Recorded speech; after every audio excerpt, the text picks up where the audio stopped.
Eric Scoble breaking down the Ducks for us here at the Voice of College Football. Join Eric on duckterritory.com. There you see it right there, 247 Sports. Kenny Dillingham, very well thought of to the point where he grabs a Power 5 head coaching job at the age of 32. So he moves on. And we've got Will Stein coming in from Texas San Antonio, and we know how that program has taken off over the last few years under Jeff Traylor. So any reason to believe that Will Stein's offense is going to have any particular stamp that was not there under Dillingham? I'm sure it'll be a little different. I mean, if you look into what I think they were pretty selective in terms of finding a coach with that kind of fit in the same tree, I guess is maybe the right way of saying it. And, Will Stein, much like Kenny Dillingham, very young. I think about the same age. He'd be 32, 33 years old. Kind of a similar background in that regard, just in terms of not a lot of coaching experience, but somebody who was a quick riser, went from being I believe he was a GA at Texas for a couple of years and turned that into a couple of years as an offensive coordinator at Lake Travis High School in San Antonio, which is one of the bigger schools, and then parlay that into an assistant coaching job at UTSA, like you said, and did very well there, and now he's a Power 5 offensive coordinator.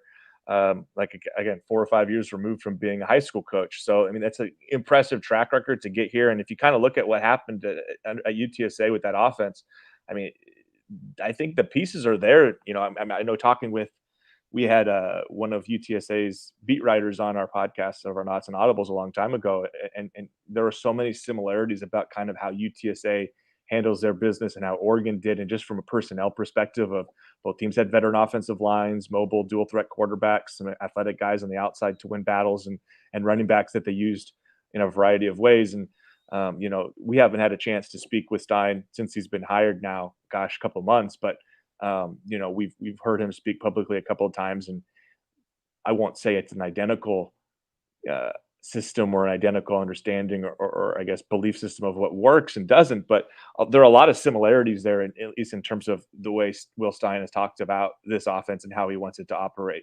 It wants to move at warp speed at times and change pace. Okay, we might try to get plays off quickly now, but maybe we'll take our time here to burn some clock.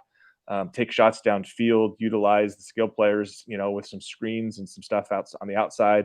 There will be some RPO components. It sounds like the tight end position continues to be one that will be utilized at high frequency. So everything, that you hear, and again, without having seen anything in person, is it sounds fairly similar to what we saw under Kenny Dillingham a year ago. And now I think the question is, is the system as similar? Are there any growing pains there? And then when you get into the on-field, into the game situations down in September, how is he, throughout the game as a play caller? I think that was the thing that really stood out with Kenny Dillingham. Was it wasn't just the structure and the game planning. It was when you got into the meat of those games, how well he varied his offenses and how well he used certain position groups to his advantage, and and kind of rotated and changed things around week to week and gave different wrinkles here and there.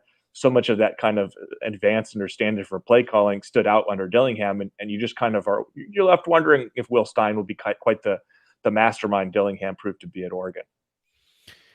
It's going to be tough to match the numbers they posted as a top 5 to 10 offense in 2022. But of course, they got the trigger man in play and most of the skill position guys. And if the offensive line can be replaced, then there you go. Eric Scopel breaking down the Ducks.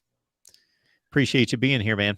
Yeah, no problem. I think if you just want to recap the whole thing, veteran quarterback, veteran guys on the outside. If the offensive line is good, like you said, and the offensive coordinator knows how to call the game pretty well, I think people will be pretty pleased with everything. And all of that's relative because I think the conference is going to be really competitive. So this could be a really good offense, and Oregon still might lose more games than some people would like.